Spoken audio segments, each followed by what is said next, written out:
ओम शांति। यह हार एक विराम है, जीवन महासंग्राम है। तिल तिल मिटूंगा पर दया की भीख मैं लूंगा नहीं, वरदान मांगूंगा नहीं। स्मृति सुखद प्रहरों के लिए, अपने खंडरों के लिए, यह जान तो मैं विश्व की संपत्ति चाहूंगा नहीं, वरदान मांगूंगा नहीं। क्या हार में क्या जीत में, किंचित नहीं भयभीत मैं। संघर्ष पथ पर जो मिले, यह भी सही वह भी सही, वरदान मांगूंगा नहीं। लघुता ना अब मेरी छुओ, तुम हो महान बने रहो। अपनी हृदय की वेदना में व्यर्थ त्यागूंगा नहीं, वरदान मांगूंगा नहीं। चाहे हृदय को ताप दो, चाहे मुझे अभिशाप दो, कुछ भी करो कर्तव्य पथ से किंचित मैं भागूंगा नहीं, वरदान मांगूंगा नहीं। यह हार एक विराम है, जीवन महासंग्राम है। तिल तिल मिटूंगा पर दया की भीख मैं लूंगा नहीं, वरदान मांगूंगा नहीं। जीवन के इस महासंग्राम में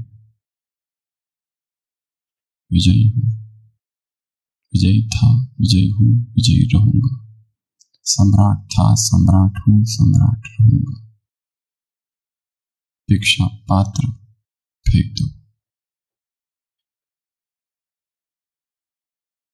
मेरे हृदय की वेदना मैं व्यर्थ त्यागूंगा नहीं, वरदान मांगूंगा नहीं। कुछ नहीं मांगूंगा। कांधे पे सूरज टिका के चला तो, हाथों में भर के चला बिजलियां।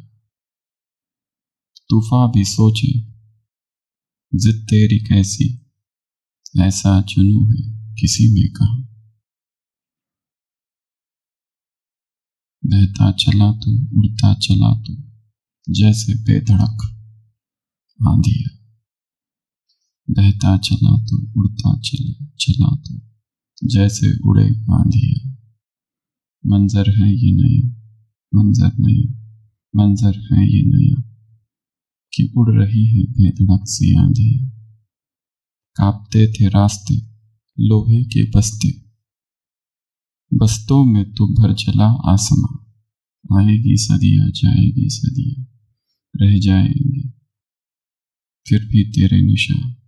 बहता चला तो, उड़ता चला तो, जैसे उड़े बेधड़क आंधिया।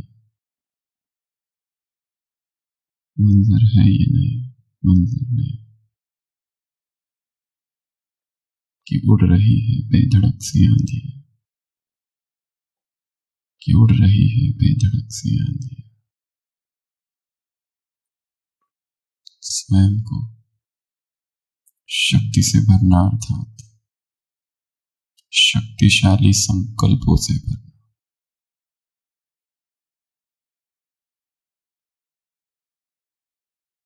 पवित्र मन में उठने वाले संकल्प शक्तिशाली होते हैं।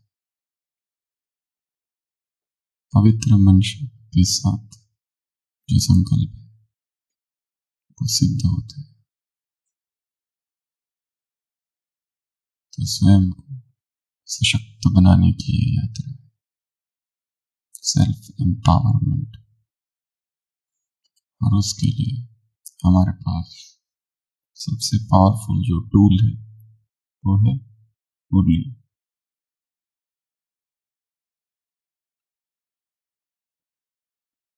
जैसे बाकी एडिक्शंस होते हैं, वैसे एक नया एडिक्शन, मुरली एडिक्शन। कौन सा एडिक्शन? मुरली एडिक्शन। कैसे होगा?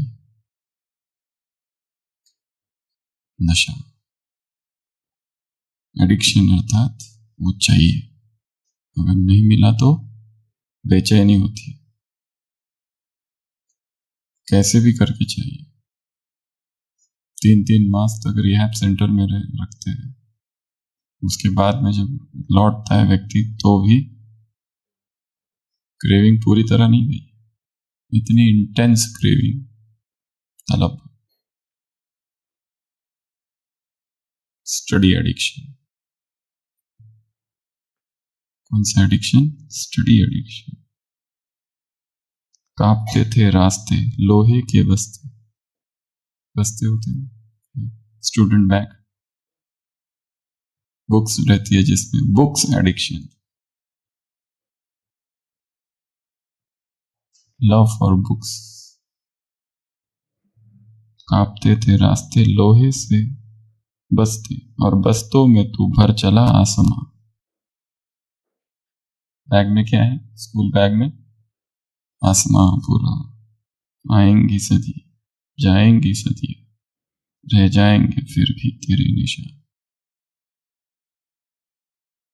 मुरली स्कूल, मुरली स्टूडेंट, मुरली बॉय, मुरली गर्ल, मुरली एडिक्शन। कब होगा? जब लव फॉर लर्निंग होगा। इससे प्यार? Love for learning. जब लर्निंग से प्यार हो, सीखने से प्यार, तब ये एडिक्शन होगा। जब ज्ञान के महत्व को जानेंगे तब ये प्यार होगा। ये पढ़ने से मुझे क्या फायदा है? अव्यक्त मुरलियों के अध्ययन से या मुरलियों के अध्ययन से क्या मुझे मिलने वाला है? जब तक ये नहीं पता तब तक ये एडिक्शन नहीं हो सकता। तो इस एडिक्शन के लिए I am a Complan boy, I am a Complan girl, I am a murli boy, I am a murli girl. Murli addiction, books addiction, murli school, murli bag, murli बस्ते, कपते थे रस्ते लोहे से बस्ते, बस्तों में तू भर चला आसमां। सदियां आएगी सदियां जाएगी, रह जाएंगे क्या तेरे निशान। मंजर है ये नया कि उड़ रही है बेधड़क सी आंधियां, कांधों पे सूरज टिका के चला तो हाथों में भर के चला बिजलियां। तूफान भी सोचे, तूफान को प्रश्न पड़ा, कौन सा? जिद तेरी कैसी, ऐसा जुनू है किसी में कहा। मुरली जुनून, मुरली ऑब्सेशन। ऑब्सेशन शब्द है, ऑब्सेशन अर्थात जुनून। ऑब्सेशन अर्थात complete capture of one idea, complete capture of mind by one idea. पूरे मन में बस वही एक चीज छा जाती है, उसके अलावा कुछ सोचता ही नहीं। और कई लोगों में ये रोग का रूप धारण करता है, ओसीडीज, ऑब्सेसिव कंपल्सिव डिसऑर्डर। दिन में 50 बार हाथ धोते हैं, 100 बार दरवाजा फ्रिज खोल के देखते हैं, 100 बार बाथरूम की सफाई करते हैं। ओसीडी, इसके लिए ट्रीटमेंट है, क्योंकि रोग बहुत गंभीर है। वैसे ही ये हो जाए मुरली एडिक्शन, मुरली ओसीडीज, जैसे रिलीजियस ओसीडीज भी होती है, रिलीजियस ओसीडीज, ऑब्सेसिव कंपल्सिव डिसऑर्डर, अभी तो बताया।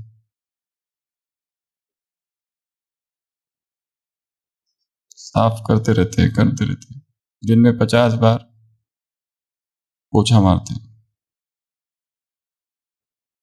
उनको पता है ये गलत है, उनको पता है सफाई हो गई है, पर रोक नहीं पाते। ट्रीटमेंट की जरूरत पड़ती है, काउंसलिंग की जरूरत पड़ती है।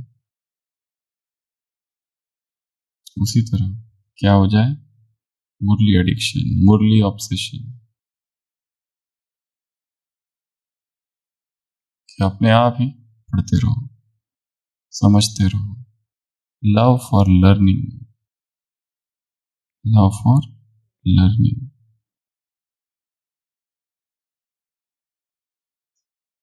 मुरली स्टूडेंट,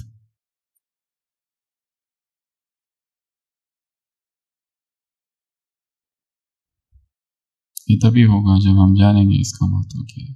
ये तभी होगा जब हम जानेंगे ज्ञान से क्या फायदे हैं। ज्ञान क्या, ज्ञान क्या। और ज्ञान में जब रहते हैं तो कितनी गलतियां होती रहती।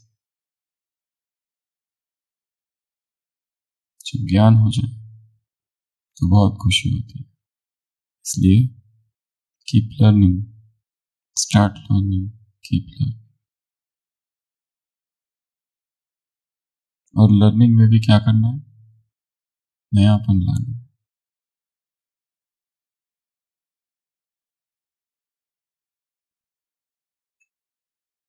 नहीं तो क्या हो जाता है, बोर्डम। वही सुबह से लेकर रात तक मुरली पढ़ो, उसके बाद पढ़ने की इच्छा नहीं होती, बोर हो जाता है। किसी भी चीज को केवल रिपीट करते रहो तो बोर होता है। इसलिए एक कॉन्सेप्ट है स्पेस्ड रिपीटेशन। थोड़ा सा गैप दो और फिर रिपीट करो। उसी कॉन्सेप्ट पे एक ये नई टेक्निक है, लिटनर्स फ्लैश कार्ड टेक्निक, जो हम देखेंगे।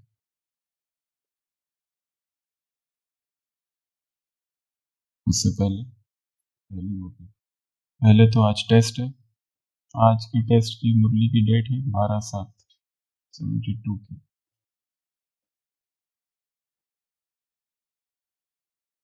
लक्ष्य रखना है 100% मार्क्स के, एक भी गलत ना हो, एक भी गलत ना हो। टारगेट ये रखना है। इसलिए पेपर देने की जल्दी नहीं करो, पढ़ते रहो। स्पेस्ड रेपिटेशन, पढ़ा फिर छोड़ दो, फिर वापस आओ, फिर थोड़ा पढ़ लो, फिर छोड़ दो, फिर वापस आओ, फिर पढ़ लो। फिर योग में एक बार रिवाइज करो कि इसमें है क्या, and then sit and give the exam. तो ये पहली मुरली आज की। दूसरी मुरली 26/6। खुद ही चिंतन करना है इसके ऊपर, क्या चिंतन करेंगे। मुरली छोटी सी है पर बहुत सारी चीजें है उसमें, बहुत सारे शब्द है उसमें। दूसरे थाना बोर्ड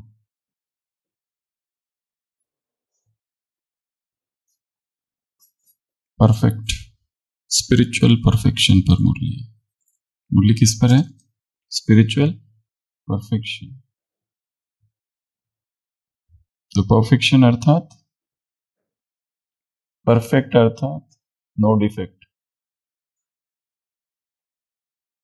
नो डिफेक्ट अर्थात नो इफेक्ट। किसका इफेक्ट, माया का इफेक्ट, माया का इफेक्ट। मुरली केवल दो शब्दों पर है। ये इफेक्ट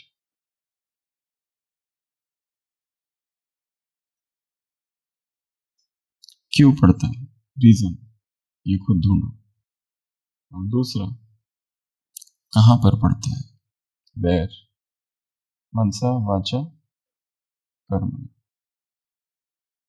जैसे वो अन्न दोष है, संग दोष है, वैसे ये माया का दोष। वो इफेक्ट कहाँ पड़ता है, मनसा पर पड़ता है, कोई प्रभाव, तो क्या होता है। वाचा पर पड़ता है तो क्या होता है, कर्म में पड़ता है तो क्या होता है।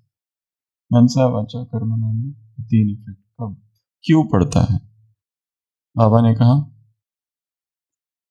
खुद ही ढूंढो, खुद ही जानो। आत्मा के प्रति क्या, कोई शब्द है आगे, आत्मा के प्रति क्या? आत्मा के प्रति क्या? हुँ?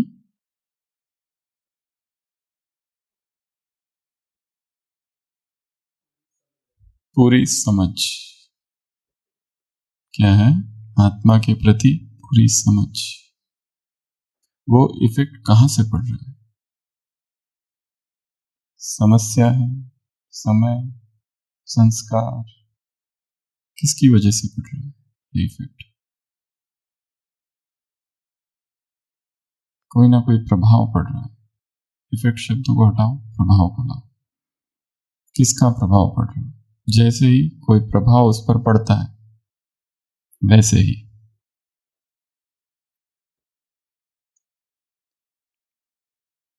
इफेक्ट से क्या हो जाता है, फिर डिफेक्ट आता है। इसके लिए बाबा ने कहा पहले से ही तैयारी चाहिए, प्रिपेयर्डनेस। इसको क्या कहा जाता है? डिजास्टर प्रिपेयर्डनेस, पूर्व तैयारी। इफेक्ट कैसे पड़ रहा है? जैसे सर्दियों का उदाहरण दिया, पहले से ही तैयारी करके रखते हैं, वैसे इसकी तैयारी करके रखो कि इफेक्ट अब पड़ने वाला है। कहां से पड़ने वाला है, क्यों पड़ने वाला है, कैसे पड़ने वाला है? माया का इफेक्ट आत्मा पर इफेक्ट पड़ता है और फिर डिफेक्ट आता है, और डिफेक्ट की वजह से परफेक्ट बन नहीं सकते। बस ये कॉन्सेप्ट है मुरली का। मूल पर काम करना है, कहां पड़ रहा है इफेक्ट। जैसे एक गांव था और जिसमें एक कुआं था, और उस कुएं के पास 3 श्वान, 3 कुत्ते लड़ते लड़ते उस कुएं में गिर पड़े। कुआं बहुत गहरा था और मर गए। और फिर दुर्गंध आने लगी बहुत ज्यादा। गांव के लोगों ने सारी कोशिशें कर ली और वो दुर्गंध जा नहीं रही थी।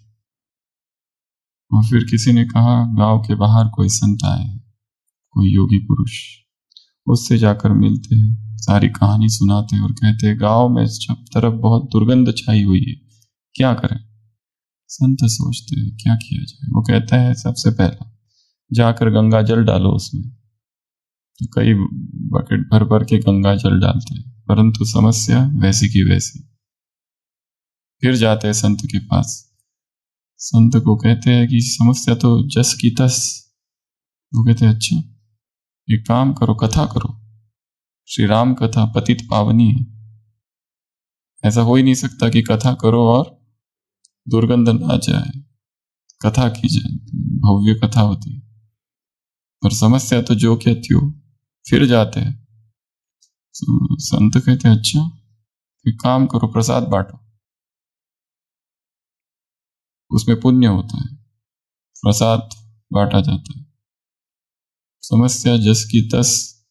अंत में संत कहते हैं जाके सुगंधित द्रव्य उस कुएं में डालो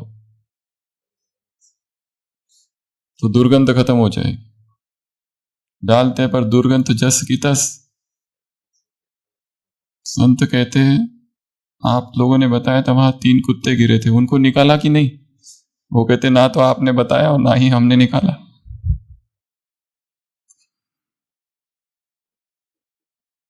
अंतकरण रूपी, हाँ, शरीर रूपी इस गांव के में भी अंतकरण रूपी एक कुआं है। शरीर रूपी इस गांव में अंतकरण रूपी एक कुआं है जिसमें 3 श्वान, काम, क्रोध और लोभ, 3 नरक के द्वार हैं। सबसे पहला उसमें से है काम, the first gateway to hell. ये पड़े हुए, बाकी सब कुछ कर रहे हैं, जब तक ये नहीं निकलेंगे दुर्गंध फैलती रहेगी। विकारों में दुर्गंध है, और जो मरे हुए हैं और पड़े हुए हैं तो फिर तो सड़ांध हो जाती है।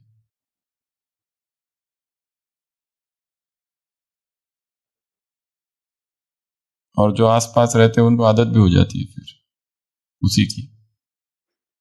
जो नया आ गया उसको प्रॉब्लम होती है। परंतु धीरे धीरे विकारों की आदत हो जाती है, विकारों के दुर्गंध की आदत, फिर वो दुर्गंध ही उसके लिए सुगंध हो जाती है, वही अच्छा लगने लगता है और धीरे धीरे वो एडिक्शन हो जाता है। पहले तो सहन नहीं कर सकते, फिर धीरे धीरे वही चाहिए और धीरे धीरे उसका आदत, संस्कार, एडिक्शन, और फिर रह नहीं सकते। और जब उससे छीन लिया जाए तो बेचैनी होती है, और छीन लिया जाए तो लड़ाई करने को भी उतारू हो जाते हैं। ये कंडीशन आ जाती है। जो भी लड़ाइयाँ हुई द्वापर युग से किस लिए हुई? ऐसे दो तीन ही कारण थे, धन, विकार, जमीन।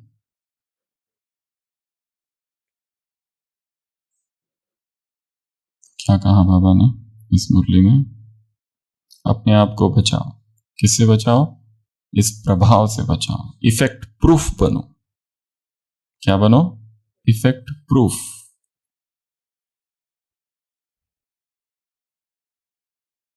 चाहे बाहर कितनी भी नेगेटिविटी हो, और हमने यदि स्वयं को पॉजिटिविटी में बांध के रखा है, चाहे बाहर कितनी भी अपवित्रता हो, पर जिसने स्वयं में पवित्रता का व्रत ले लिया हो, उस पर उसका कोई प्रभाव नहीं पड़ेगा। माया क्या कर देती है? अकेला कर देती है, सेंस को वीक कर देती है, सेंसिबल नहीं रहते।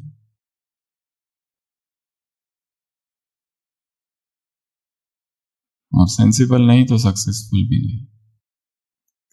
इतनी छोटी सी मुरली है, तो इसमें मुख्य दो ही बातें हैं। ये इफेक्ट, माया का प्रभाव क्यों पड़ता है, ये ढूंढना है।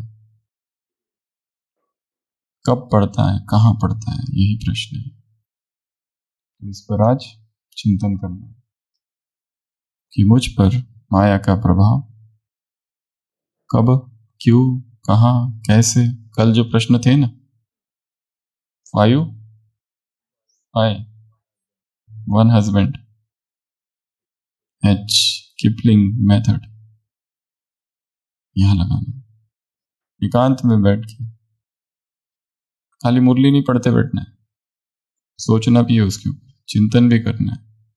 पॉइंट तो बहुत लिखे हैं, 108। तो चिंतन भी करना है। मैं डिस्टर्ब क्यों होता हूं, क्यों होती हूं, क्यों, कब, कहां, कैसे, किस कारण से, किस परिस्थितियों में। उत्तर को ढूंढना ही नहीं है, केवल प्रश्न स्पष्ट हो, बस उसी में उत्तर समाया हुआ है। तो ये थी हमारी आज की पहली मुरली। तो मुरली परफेक्ट, नो डिफेक्ट बनने के लिए इफेक्ट, इफेक्ट प्रूफ बनना है, इफेक्ट से अपने आप को बचाना है, इफेक्ट को ढूंढना है। इफेक्ट कहाँ आता है? आत्मा की पूरी समझ, सेंसिबल बनना है, सेंस को कमजोर नहीं होने देना, तो सक्सेसफुल बनेंगे, तो परफेक्ट बनेंगे। परफेक्ट अर्थात 16 कला संपूर्ण, ये भी कहा है इसमें एक जगह। Spiritual perfections,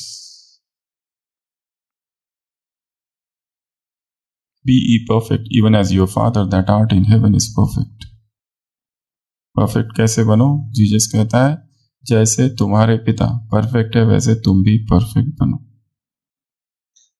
spiritual perfection. अब आते हैं दूसरी मुरली की तरफ।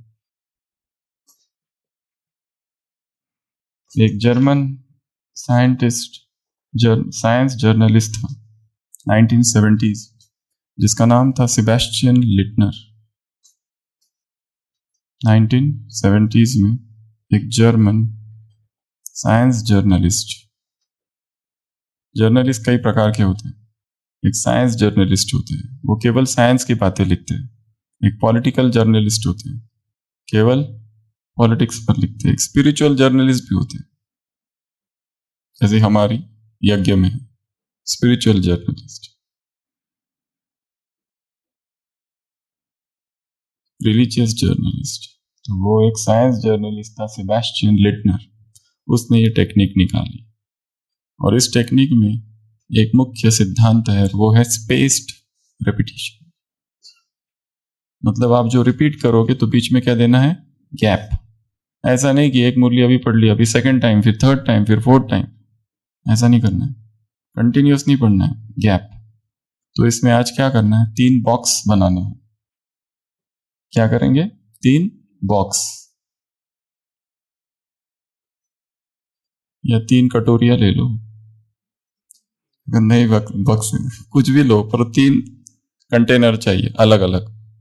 पहले कंटेनर पर लिखना है एवरीडे, दूसरे कंटेनर पे लिखना है ट्यूसडे एंड थर्सडे, आज मंडे है ना, तीसरे कंटेनर पे लिखना है फ्राइडे। ठीक है, 3 कंटेनर, 3 बॉक्सेस, 3 में पहले में लिखा हर दिन, दूसरे में लिखा ट्यूसडे और थर्सडे, बीच का एक वेनसडे छोड़ दिया, फिर इधर लिखा फ्राइडे, सैटरडे संडे छोड़ दिया। तो ये 3 चीजें 3 बॉक्सेस में लिखेंगे।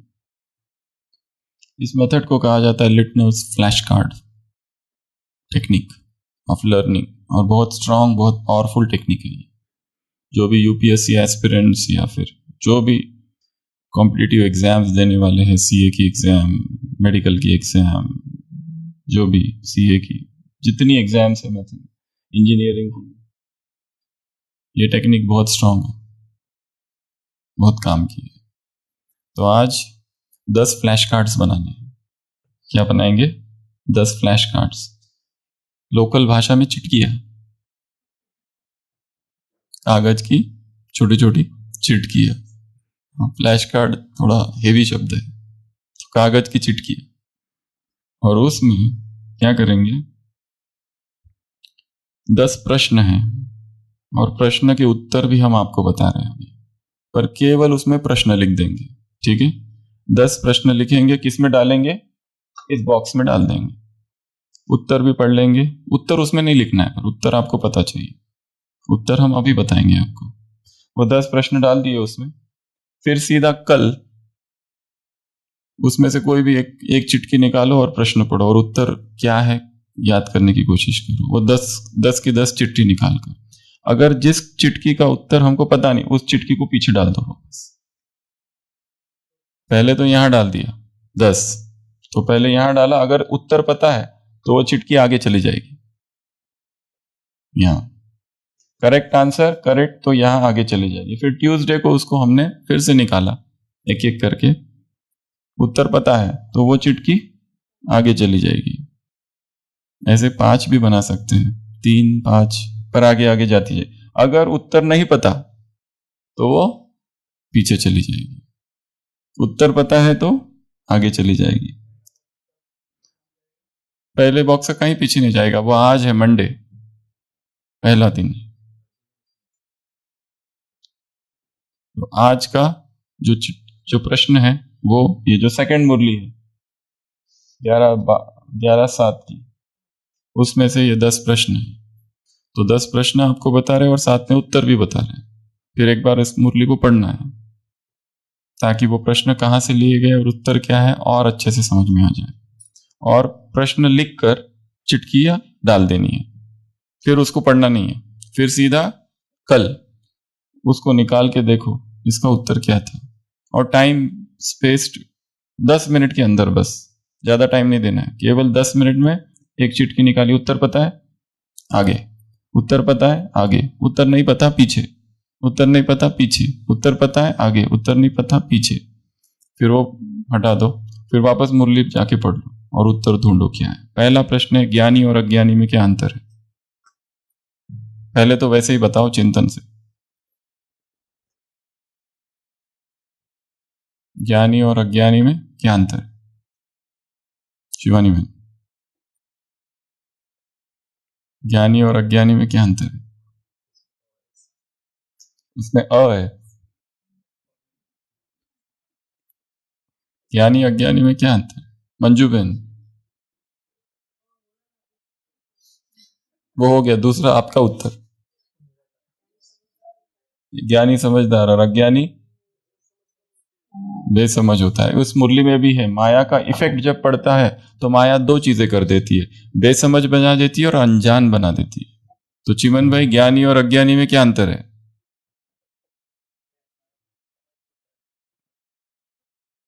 अज्ञानी समझेंगे नहीं और ज्ञानी समझते हैं। और अंधकार और प्रकाश, और ज्ञानी कौन मांगता है? अज्ञानी मांगते और ज्ञानी ज्ञानी नहीं मांगते। उत्तर है ज्ञानी और अज्ञानी में यही अंतर है। वो लोग कहते हैं चाहिए चाहिए, ज्ञानी लोग चाहिए नहीं कहते। जो होना चाहिए वह करके दिखाते हैं। उन्हों का होता है कहना, ज्ञानियों का होता है करना। ये नहीं तो वो लोग भी कहते हैं ऐसा होना चाहिए, होना चाहिए, अच्छी बात है। यही अंतर है। वह सिर्फ कहते हैं, आप करते हो। अगर अब भी आप कहते हो कि यह होना चाहिए तो अंतर क्या हुआ? Then what is the difference?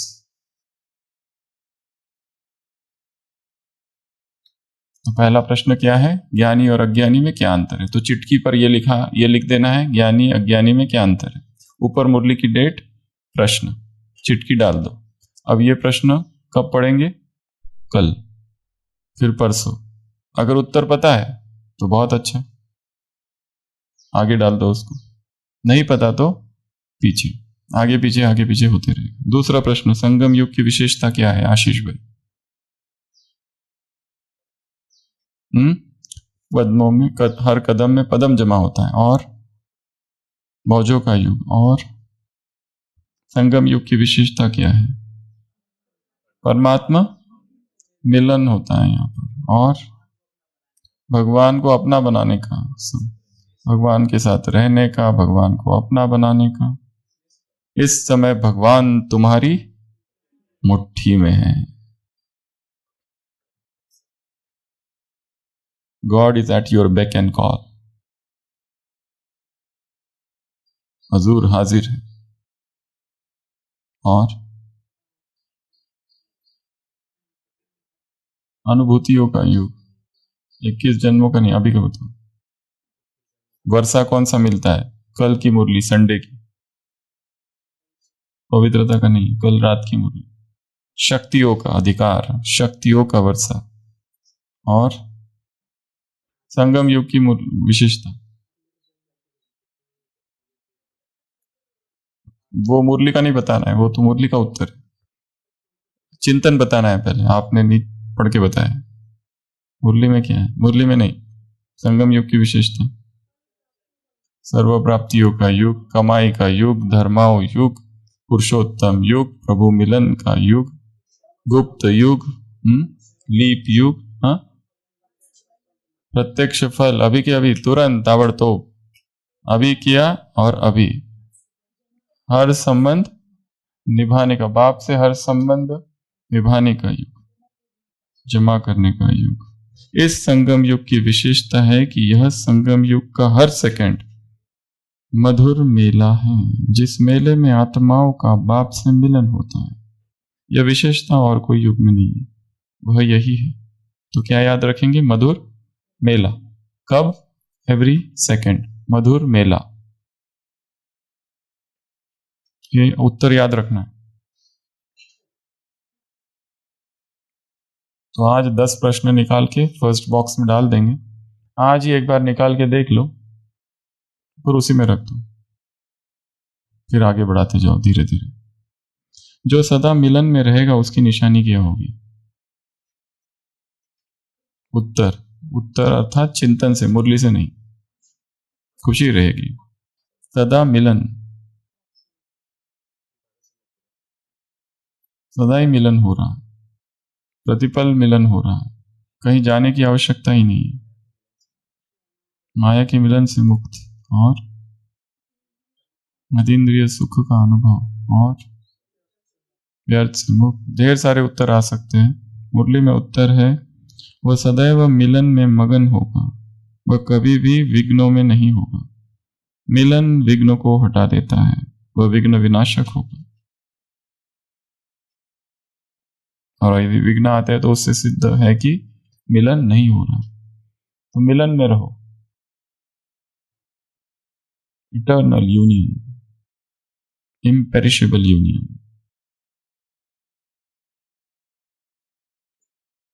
तो तीसरा प्रश्न, मिलन में है उसकी निशानी क्या है?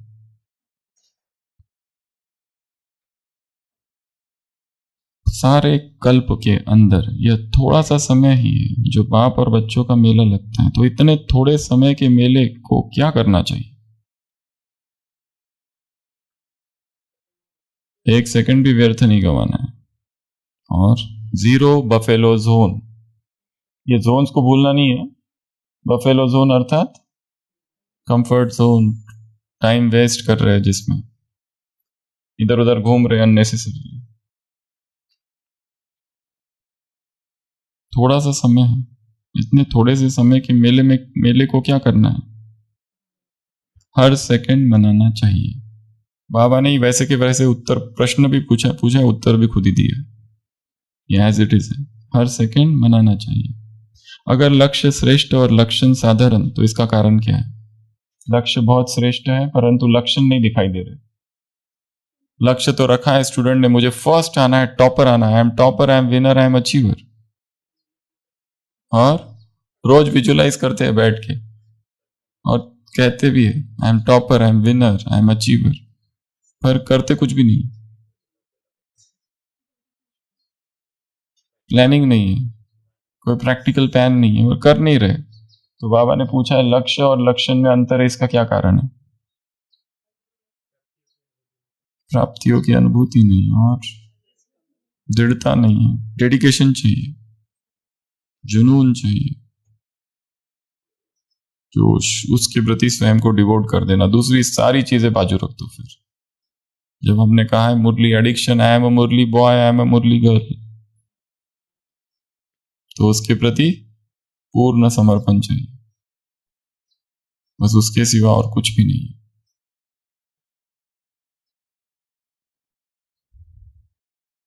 उत्तर दिया है क्योंकि ये भी ऐसे के ऐसे मुरली से लिया है। विघ्नों का निवारण नहीं कर पाते हो। निवारण न करने का कारण क्या है? किस शक्ति की कमी है? निर्णय शक्ति। यह ठीक है, जब तक निर्णय नहीं कर पाते तब तक निवारण नहीं कर पाते। अगर निर्णय नहीं तो निवारण भी नहीं, और निर्णय नहीं करते तो निर्विकल्प नहीं हो पाते। तो उत्तर क्या है? लक्ष्य लक्षण साधारण क्यों है? निवारण की कमी है। और निवारण की कमी क्यों है? निर्णय की कमी है। निर्णय निवारण न कर सकते कारण कोई ना कोई आवरण के वश हो जाते हैं। निवारण नहीं तो आवरण आवश्यक है। आवरण अर्थात मल, विक्षेप, आवरण। शास्त्रों में ये 3 विघ्न बताए हैं योगी के जीवन में, मल, विक्षेप और आवरण। मल अर्थात कोई अशुद्धि, विक्षेप सम डिस्ट्रैक्शन, कोई चंचलता, और आवरण अर्थात ढक गया। ऐसा नहीं कि ज्ञान नहीं है, ज्ञान फुल है, परंतु वो ऐसा बेचैनी का पल है, ऐसा आवेग है विकार का, इतना आवेग, इतना आवेग। कोई ज्ञानी योगी तपस्वी है, कोई भक्त है, दिन रात प्रभु की भक्ति करता है, परंतु फिर भी कभी कभी काम विकार का उसमें भी आवेग आ जाता है, क्योंकि थोड़े समय के लिए ज्ञान ढक जाता है, भक्ति ढक जाती है। इसलिए कहा है कि असंभव है काम विकार को जीतना, क्योंकि लाखों जन्मों से शास्त्रों में लिखा है आत्मा इसी एक विकार के वश है।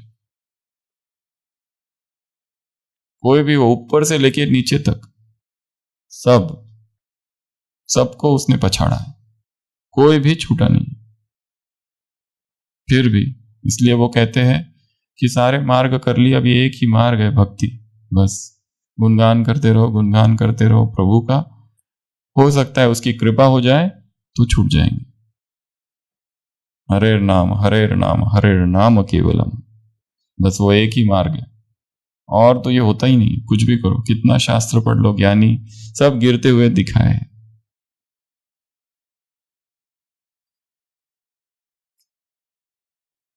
मल विक्षेप आवरण। तो प्रश्न क्या था?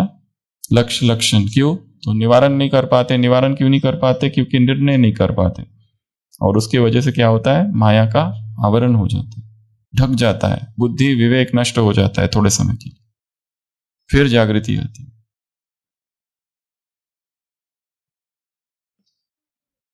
नेक्स्ट प्रश्न, जैसे सोने को परखने के लिए कसौटी को रखा जाता है, इससे मालूम हो जाता है कि सच्चा है कि झूठा है सोना, ऐसे निर्णय शक्ति को बढ़ाने के लिए आपके सामने कौन सी कसौटी है? निर्णय करना। सारी शक्तियों में सबसे ज्यादा पावरफुल कौन सी है वैसे? रखना और निर्णय करना, क्योंकि ये काम हमको सारे दिन भर करना होता है। तो कौन सी कसौटी है?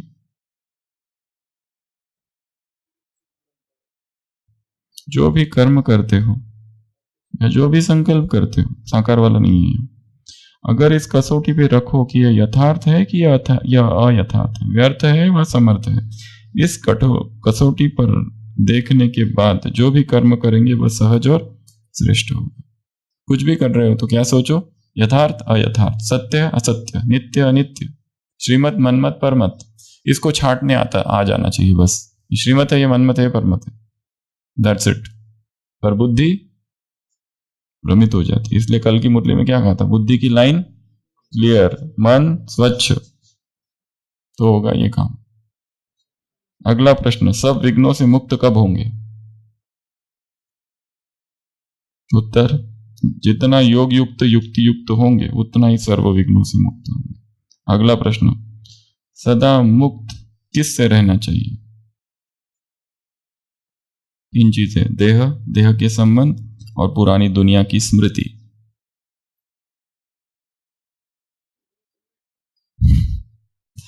लिखा है मुरली, अर्थात देह के आकर्षण से। जीवन मुक्त अवस्था क्या है? जीवन में रहते देह और देह के संबंध और पुरानी दुनिया के आकर्षण से मुक्त हो, इसको ही जीवन मुक्त अवस्था कहा जाता है। लास्ट प्रश्न, किस नशे में और निश्चय में सदा रहो? अधिकारी का अधिकार कोई छीन नहीं सकता, तो हम अधिकारी है इस नशे और निश्चय में रहो। तो ये क्या हुए? 10 प्रश्न। तो इन 10 प्रश्नों को लिखना है। चाहो तो आज के दिन उत्तर भी लिख के रखो या मुरली पढ़ लो, उत्तर लिखने की जरूरत नहीं, मुरली पढ़ लो, एक बार रिवाइज करो, सारे प्रश्नों को एक बार देख लो। निश्चय नशा क्या है, कसौटी क्या है, लक्ष्य लक्षण क्या है, जीवन मुक्त किसको कहते हैं, ये सारे प्रश्न और उसके उत्तर फिर कब देखेंगे? आज एक बार मुरली पढ़ लो, प्रश्न लिख लिया, सब बॉक्स में डाल दिया, और फिर सीधा कब आएंगे? कल। तब तक गैप, इसको टच नहीं करना, एक ही बार मुरली पढ़नी, ओनली वंस। प्रश्न डाल दिए, गैप, और फिर कल कोई एक टाइम निश्चित कर लो, 10 मिनट, जैसे दोपहर का टाइम ले लिया, 2 से 10 मिनट तक प्रश्न उठाया, उत्तर पता है? संगम युग की विशेषता क्या है? मधुर मिलन, आगे मेला। दूसरा प्रश्न उठाया, जीवन मुक्त अवस्था क्या है? उत्तर पता है? आगे। उत्तर नहीं पता क्योंकि उसके बीच में बहुत कुछ आ गया है, साकार मुरली आ गई, ये टेस्ट आ गई, निवारण आवरण। अगर याद आ जाता है तो ठीक, नहीं आता है तो पीछे। This is called spaced repetition, Leitner's technique of spaced repetition. तो प्रश्न एक बार फिर से दोहरा लेते हैं। ज्ञानी अज्ञानी में अंतर क्या है? पहला प्रश्न। दूसरा प्रश्न, संगम युग की विशेषता। तीसरा प्रश्न, मिलन में जो रहेगा उसकी विशेषता क्या? चौथा प्रश्न, ये जो थोड़ा समय है उसमें करना क्या है? चौथा। पांचवा, लक्षण लक्षण, लक्षण श्रेष्ठ, लक्ष्य श्रेष्ठ, लक्षण साधारण, क्यों? अगला प्रश्न, कसौटी क्या है? अगला प्रश्न, विघ्नों से मुक्त कब होंगे? अगला प्रश्न, किससे मुक्त रहना है? फिर जीवन मुक्त अवस्था क्या है? और नशा और निश्चय में, किस नशे और निश्चय में सदा रहो? तो ये हमारी आज की टेक्निक है। हम बात कर रहे थे मुरली एडिक्शन की। Learn to learn. Love for learning is the single biggest factor that will help you get addicted to your studies. किसका एडिक्शन डेवलप करना है? स्टडीज का। तो उसके लिए क्या चाहिए? Love for learning. नया नया मुझे सीखना है। अब ये टेक्निक बताइए, अगर हमने ये कभी नहीं की है, कभी सीखी नहीं, तो सबसे पहले माइंड क्या करता है? रेजिस्ट करता है उसको। ये क्यों करना है? हमारा जो पहला जो चल रहा है ना वो ठीक है। मन क्या कहता है? मन चाहता ही नहीं है कि नया उसको कुछ बताया जाए। अगर कोई माता है गांव की और उसको कहो कि हम तुमको पावर पॉइंट सिखाते हैं कंप्यूटर में, तो उसका मन क्या कहेगा? नहीं नहीं नहीं नहीं, ये सब मुझे नहीं आता, मुझे नहीं आता, मुझे तो चलाना ही नहीं आता, ये नहीं आता। पहला क्या करता है? मन विरोध करता है, रेजिस्ट करता है। ना ना ना, इसका कोई काम ही नहीं, पूरा जीवन तो बिना उसके चल गए, अब क्या करना है? बुढ़ापे में क्या करना है? वो देखा नहीं, वो पिछली भट्टी में दिखाया था ना, एक माता, कितनी उम्र थी उसकी, अवार्ड ले रही है 99। उस उम्र में उसने पढ़ना चालू कर दिया, 99 की उम्र में ABCD सीख रही है, स्कूल जा रही है बच्चों के साथ, जहां उसके पोते भी साथ में उसके क्लासमेट्स थे। अम्मा, अम्मा नाम है उसका। तो लव फॉर लर्निंग, मुझे सीखना है, नया नया सीखना है। और नया सीखते समय बाधाएं तो आएगी। नया सीखते समय ऐसा नहीं कि तुरंत आ जाएगा सब कुछ। किसने कभी चेस खेली नहीं हो, उसको कहो चेस खेलो, ऐसे मन करेगा इसका कुछ फायदा नहीं, कुछ भी हो। और वहां जाते ही, जैसे किसी ने कभी जिम में कभी गया ही नहीं और एक्सरसाइज कभी की नहीं, और पहले दिन जिम में गया और जिम करते ही पूरे शरीर में दर्द, फिर क्या सोचता है? कल से बंद, बेकार है ये, अपने लिए तो है ही नहीं। पर जो दर्द होता है उसकी दवा ही है दर्द। दर्द की तो दवा ही दर्द है। अगर ये हाथ में बहुत दर्द हो रहा है, ठीक है, तो क्या करो?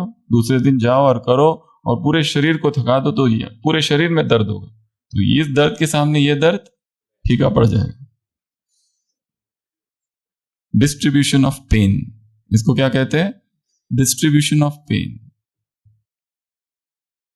इधर चोट लगी, बहुत दर्द हो रहा है, बहुत दर्द हो रहा है, उंगलियों में दर्द हो रहा है। अब क्या करो? इतनी एक्सरसाइज करो पूरे शरीर में दर्द हो जाए, चोटिल हो जाओ एकदम। जो छोटे मोटे दर्द होते हैं उनकी दवा होती है दर्द, डिस्ट्रीब्यूशन, बड़ा दर्द। तो हाँ, वो अलग चीज है, कोई फ्रैक्चर है और कोई कहे मैं अभी करता हूं, वो नहीं। छोटी मोटी जो चोटें लगती रहती है उसमें तो एक्सरसाइज में पेन तो होता ही है।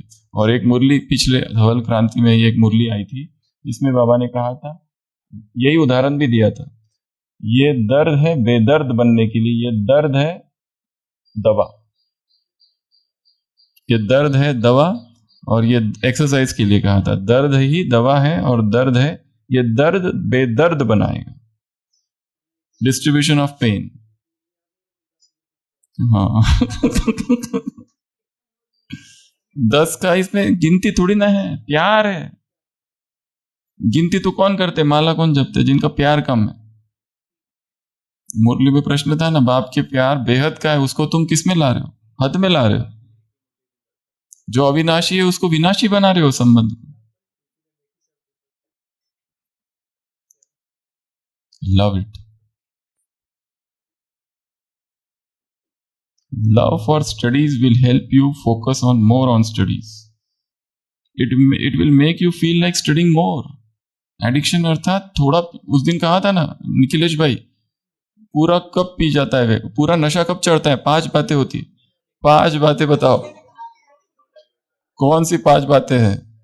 ऐसा ही थोड़ा सा पी लिया सुबह से, इतनी सी शराब पी ली और कहते नशा नहीं चढ़ता, ऐसे थोड़ी ना होता है।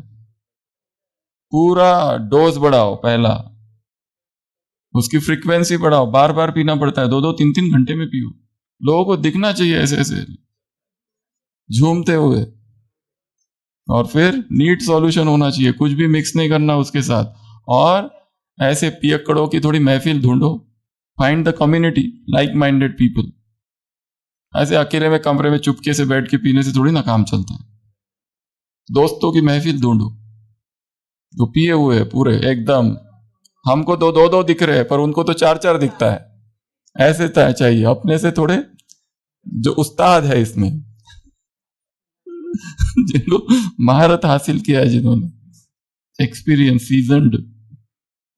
It's about getting into the mindset that allows you to be excited about getting knowledge. क्या होना है? एक्साइटेड। चिमन भाई, ओहो क्या होना चाहिए? कहाँ है मुरली? नई मुरली पढ़ते समय क्या होना चाहिए? जैसे अभी ये नई मुरली है, इफेक्ट से बचना अर्थात परफेक्ट बनना।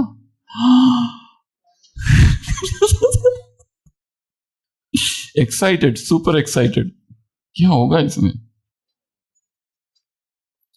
स्वप्न देखने।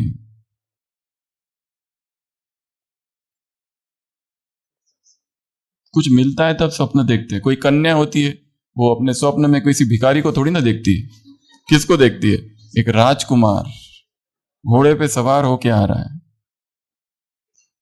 कोई भिखारी भीख मांगते हुए दरवाजे पर आ रहा है और मुझे शादी करके ब्याह करके ले जा रहा है। ऐसा कोई स्वप्न देखती है कि? स्वप्न तो ऐसा कोई नहीं देखता। Commitment, discipline, consistency. Getting addicted to study is about commitment, discipline and consistency. You need to commit to your study goals. सब छोड़ दो बाकी, ये 1 साल तक। हमारा लक्ष्य क्या है? 1066 मुरलियां रिवाइज करनी है हमको 1 साल में। 31 दिसंबर तक पूरी हो जानी चाहिए। अब ये वेट मत करते बैठना कि यहां होगा तब हम करेंगे। स्मार्ट स्टूडेंट कौन होते हैं? जो डिपेंड नहीं रहते हैं किसी पर भी। स्टूडेंट में ये 3 मुरलियां आपकी पहले ही पढ़ के हो जानी चाहिए, यहां आने से पहले। 1 कदम आगे, 10 कदम आगे। You need to have the discipline to keep a tab on your all other activities. Discipline is the only way to change your daily habits and lifestyle. पहले गुरुकुल में कितना डिसिप्लिन्ड लाइफ रहता था उनका। 25 वर्ष तक ब्रह्मचर्य, कोई नहीं, उनको दिखता भी नहीं था, स्त्री की शक्ल भी नहीं वहां पर गुरुकुल में। बस वहीं पर, और गुरु की सेवा करो, सारी सेवा करो सुबह से लेकर रात तक। गुरु के उठने से पहले उठो, गुरु के सोने के बाद सो। स्ट्रिक्ट डिसिप्लिन थे। Understand the power of knowledge. अंतर क्या है 2 व्यक्तियों में? ज्ञान का, एक में है एक में कम है। Learning something gives you the power to make something out of it. Knowledge is power. There is a lot of power in learning. ये benefits देखना है। Being studious means being serious about and committed to learning. Plan बनाना है। तो ये आज की 2 मुरलियां। पहली मुरली पर टेस्ट होगी, दूसरी मुरली हमने चिंतन किया, कारण क्या है, इफेक्ट क्यों होता है, ढूंढना है कहाँ इफेक्ट होता है, कब इफेक्ट, और इफेक्ट प्रूफ कैसे बने। तीसरी मुरली लिटनर्स फ्लैश कार्ड टेक्निक्स। तो ये 10 प्रश्न लिख के रखने हैं, कहीं पर भी रख दो। अगर आपको ये पसंद नहीं है, ये बॉक्स है वो बॉक्स, एक जगह एक ही बॉक्स में डाल दो, तो दूसरे दिन निकालो, अच्छा ये पता नहीं, कुछ कर दो मार्क हो गया, दूसरी जगह रखो, पर करना है। कांधे पे सूरज टिका के चला तू, हाथों में भर के चला बिजली है। तूफान भी सोचे, क्या क्या सोच रहा है तूफान? जिद तेरी कैसी, ऐसा जुनू है किसी में कहा। बहता चला तू, उड़ता चला तू, जैसे उड़े बेधड़क आंधी है। बहता चला तू, उड़ता चला तू, जैसे उड़े आंधी है। मंजर है ये नया, मंजर नया। ओम शांति।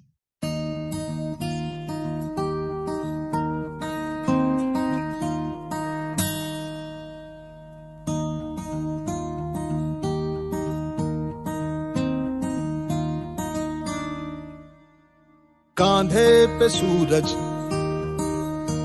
टिका के चला तू, हाथों में भर के चला बिजलियां।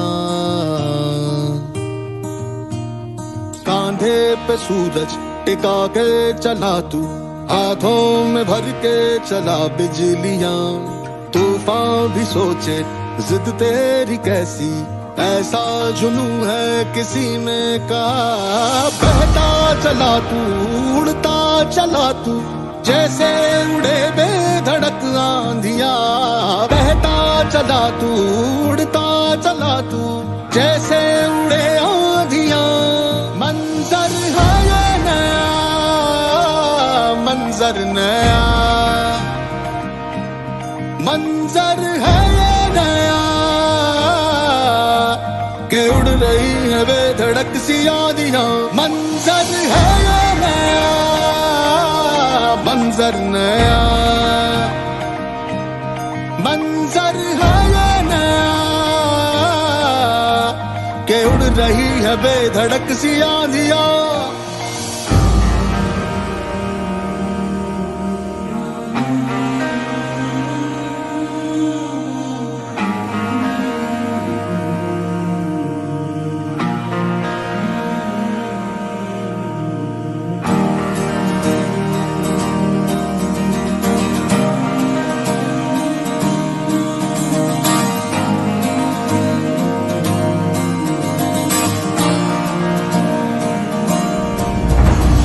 तपते थे रसते लोहे से बसते, बसतों में तू भर चला आसमां। आएंगी सदियां, जाएंगी सदियां, रह जाएंगे फिर भी तेरे निशान। बहता चला तू, उड़ता चला तू, जैसे उड़े बेधड़क आंधिया। बहता चला तू, उड़ता चला तू, जैसे उड़े आंधिया। मंजर है ये नया, मंजर नया, मंजर है ये नया, कि उड़ रही है बेधड़क सी आंधियां। मंजर है ये नया, मंजर नया,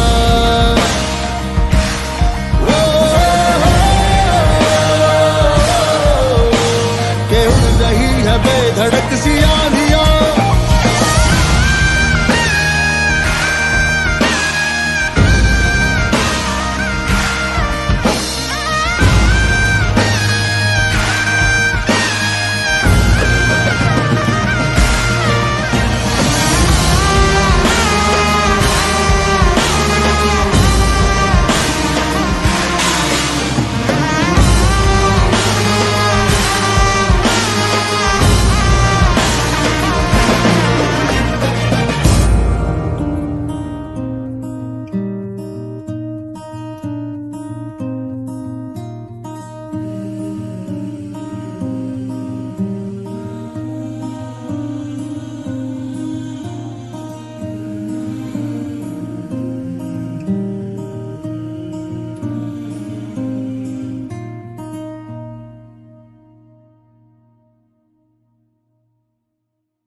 मंजर है ये नया, मंजर नया, मंजर है ये नया, कि उड़ रही है बेधड़क सी आंधियां।